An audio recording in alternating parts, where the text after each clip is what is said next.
Je m'appelle Elena. Je n'aurais jamais imaginé qu'un trajet de 6 heures en voiture serait la base de tout ce que je croyais savoir sur moi-même. J'avais 48 ans, mariée à Greg depuis plus d'une décennie.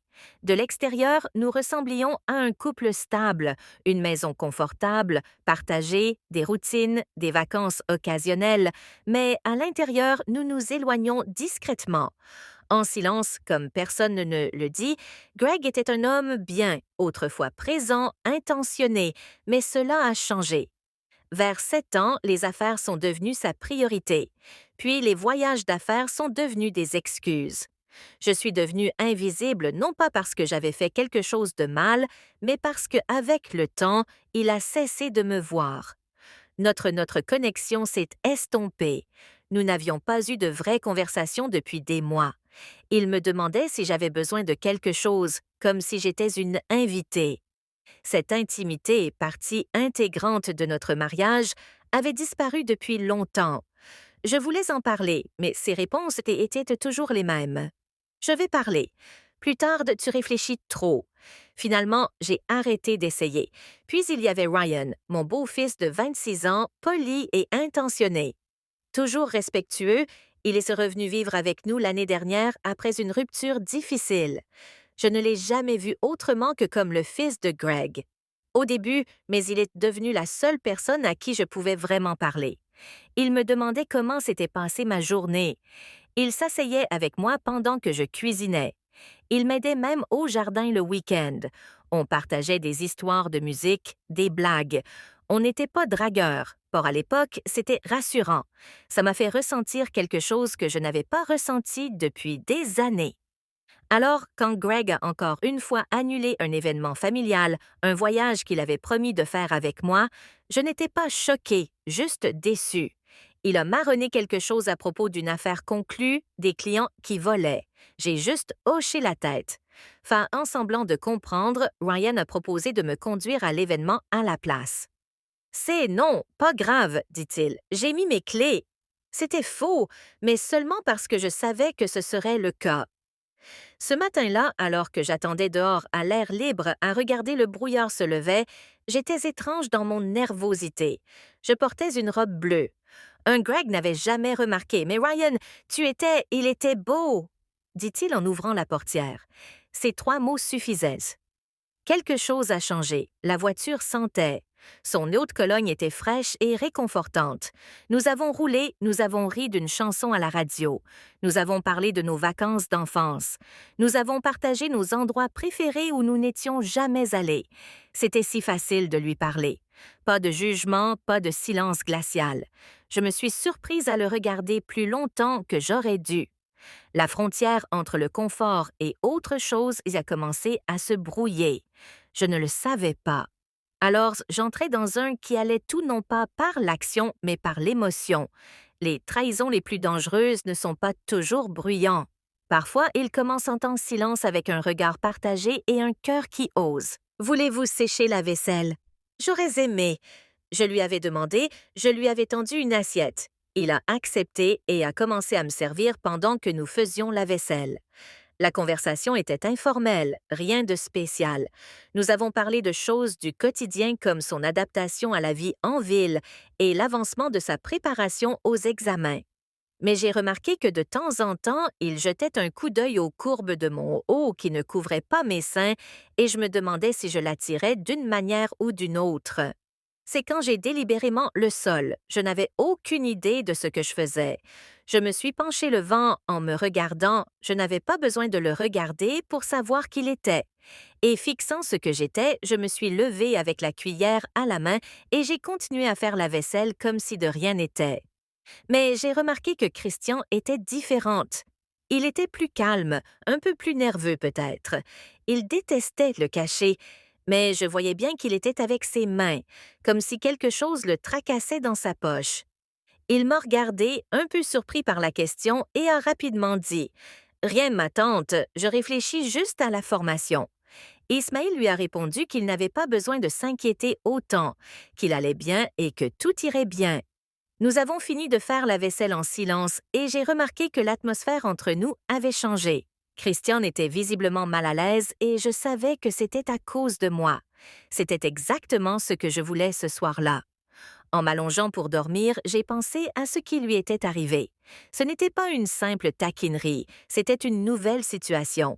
Peut-être un peu dangereuse, mais en même temps, cela m'a rendue curieuse de voir ce qui pourrait se passer d'autre cette nuit-là. Après une journée apparemment ordinaire, j'ai ressenti une certaine agitation en moi. Le feu qui s'était développé ces derniers jours devenait incontrôlable. Pour éteindre, après m'être assuré que tout était en ordre dans la maison, j'ai décidé d'aller dans la chambre de Christian pour voir s'il avait besoin de quelque chose. En m'approchant de la porte, je l'ai vu. « Je ne sais pas combien de temps je pourrais encore tenir, » dit-il d'un ton excité. Et comme que je savais que je jouais avec le feu, ce qu'il a dit au téléphone m'a fait réaliser que Christian n'était plus le garçon que je connaissais, mais un homme aux prises avec le sien. Quelque chose en moi s'est enflammé et mon émotion est devenue plus intense. J'ai donc décidé de ne pas entrer dans la pièce à ce moment-là. Mais ce que j'ai entendu n'arrêtait pas de tourner en boucle dans ma tête. C'était qu'il était attiré par moi et que cette pensée m'excitait plus que je n'aurais dû. Quelque chose avait changé et je le ressentais comme l'air après une pluie d'été. Le lendemain matin, je me suis réveillée dans une cuisine propre et un mot à côté de mon assiette. « J'espère que ça te plaira. Merci d'être toi. » L'écriture était celle de Liam, soignée mais sans prétention. Je l'ai regardé un long moment, les mots s'imprimant profondément. J'ai glissé le mot dans ma poche, un petit trésor que je garderai précieusement. Les jours suivants, nous avons trouvé un rythme tranquille. Nous avons attaqué le grenier ensemble, riant devant de vieilles photos de Michael pendant ses années difficiles à l'université, et sommes allés faire un tour au marché local, où Liam a insisté pour porter les sacs de pêche et de tomates. Un soir, nous nous sommes assis à nouveau sur la terrasse, cette fois-ci avec un bol de pop-corn, à regarder les étoiles émerger dans le ciel indigo. Il m'a parlé d'un livre qu'il lisait, un roman de science-fiction sur le voyage dans tout le temps, et j'ai partagé des anecdotes de mon enfance, des choses auxquelles je n'avais pas pensé depuis des années. C'était comme si nous nous rencontrions pour la première fois, non pas en tant que belle-mère et beau-fils, mais en tant que personne. Quand Michael est rentré quelques jours plus tard, je lui ai tout raconté, mes mots se déversant autour d'un café à la table de la cuisine. Il a souri, ses yeux brillants de fierté. Ce n'est plus un enfant, et il est clair qu'il vous voit pour qui vous êtes vraiment, un roc pour nous deux.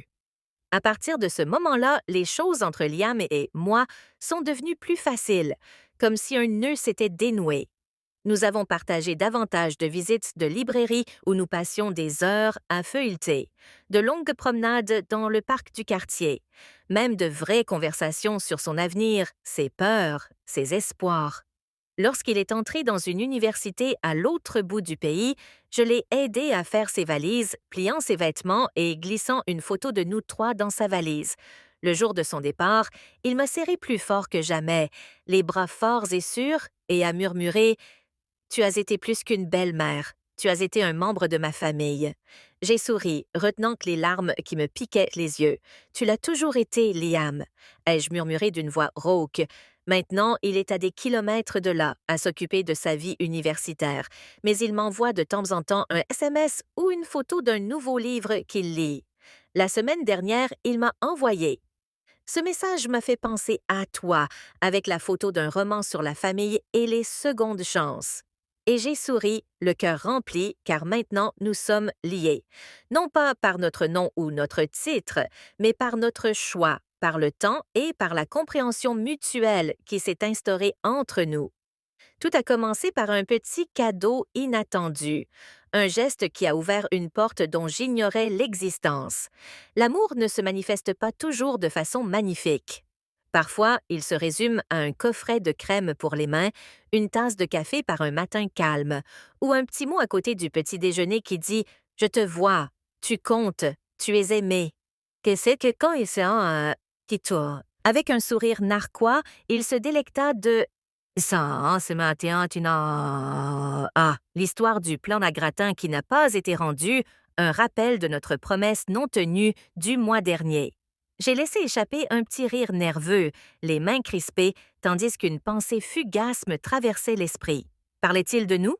Ce soir-là, la pluie s'abattait sans relâche sur les fenêtres. Alors que la tempête faisait rage dehors, le courant vacilla et disparut, plongeant la maison dans une obscurité inquiétante. Ethan alluma les bougies, leur lumière dansante projetant des ombres espiègles sur ses traits.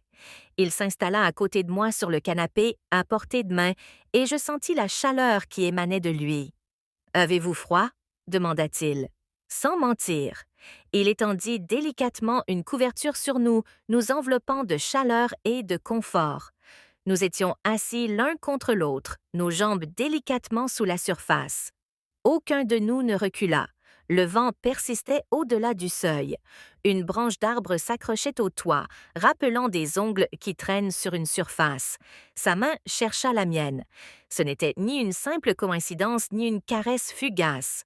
Ses doigts s'entremêlèrent reintes aux miens forts et confiants. Avec le recul, je réalisais que j'aurais dû reculer. Je ne l'ai pas fait. À la lueur des bougies, ses yeux semblaient aussi sombres que la nuit. Un récit édifiant, une question, une demande du cœur. Dans un bourdonnement soudain, l'électricité revint, projetant une douce lueur dans la pièce. Nous nous reculâmes comme si une flamme nous avait brûlés. Pourtant, le courant qui circule entre nous reste omniprésent. Un seul baiser et dans ce bref instant, nous fûmes brisés et transformés en quelque chose de totalement inattendu. Lorsque les lumières s'éteignirent, tout se transforma.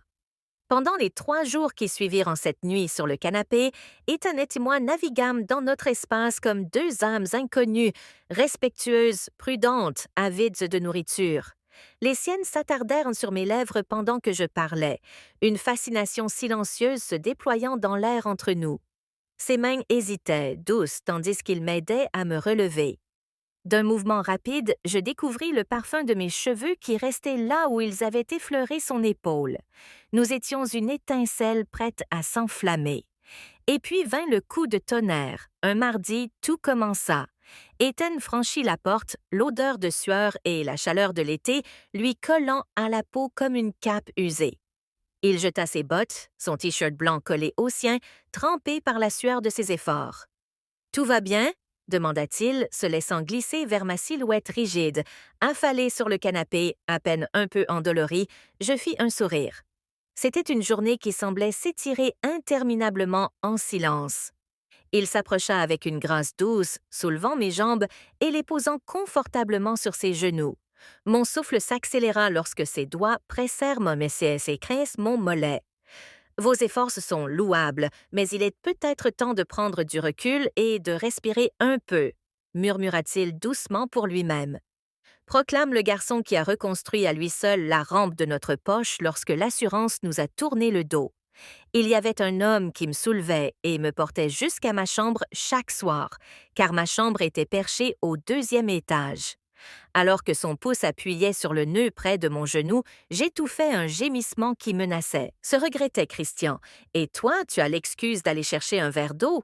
Tu ne veux pas te reposer un peu? » Je lui ai demandé d'une voix basse et douce. « Tata, je n'ai pas sommeil. Je pense que je vais rester ici encore un peu. » Il a dit. J'essaie d'être calme, mais je sentais qu'il était nerveux. Alors, je vais me coucher. Si tu as besoin de quoi que ce soit, je serai dans ma chambre. J'ai dit, laissant la question en suspens. En arrivant à la porte, j'ai regardé en arrière une dernière fois, voyant Christian m'observer attentivement. Ses yeux ne pouvaient pas me quitter des yeux. Plus tard dans la nuit, je n'ai pas pu dormir.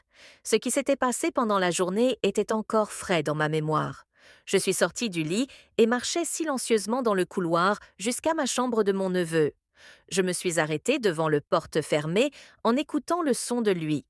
J'ai frappé légèrement et demanda-t-il d'une voix un peu endormie la voix de Christian pour trahir le calme qu'il essayait de maintenir. « Oui, ma tante, c'est juste que je ne sais pas. Parfois, je veux sortir des fêtes, mais un besoin de me concentrer sur mes études que je comprends, » j'ai répondu doucement, quand les draps conservaient son essence, un mélange de sueur, de sûre et d'une touche de masculinité indéniable. Mon fils, ma source de force, celui qui restait à mes côtés quand toutes les autres s'étaient détournées. Oh, qu'avons-nous accompli!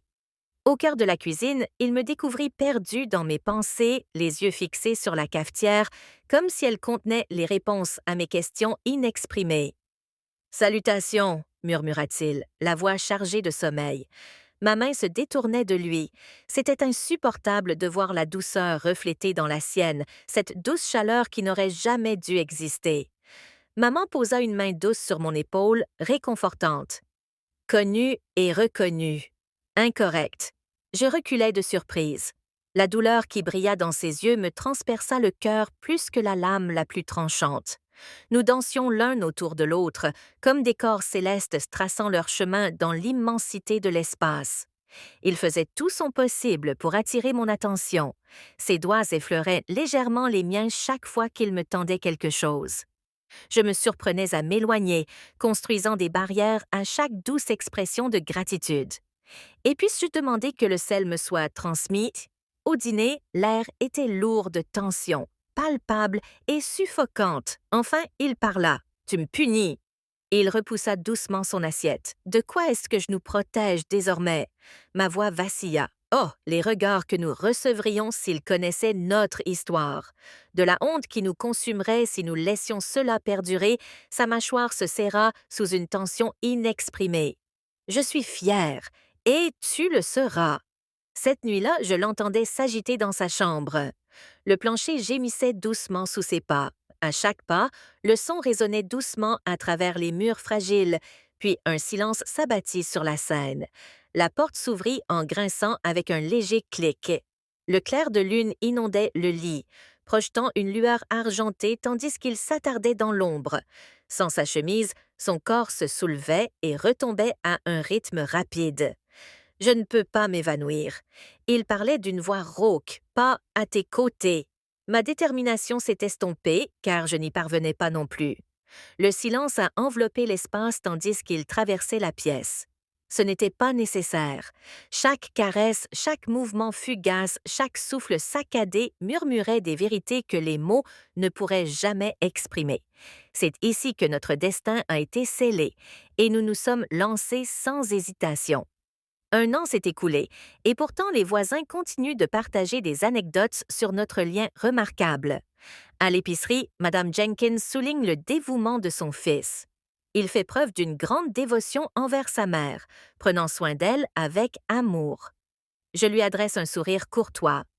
Alors que j'ajustais délicatement le bracelet qu'il m'avait offert, les souvenirs de ce moment ont refait surface, symbole de notre lien familial reposant sur ma main gauche. La figure qui reste incontestée, car c'est une vérité souvent admise, et les mères célibataires sont rares. Trouver de nouveaux partenaires. Vraiment? Alors que nous nous dirigeons vers la voiture, les doigts de Ryan s'entrelacent avec les miens, créant une atmosphère à la fois tendre et intemporelle.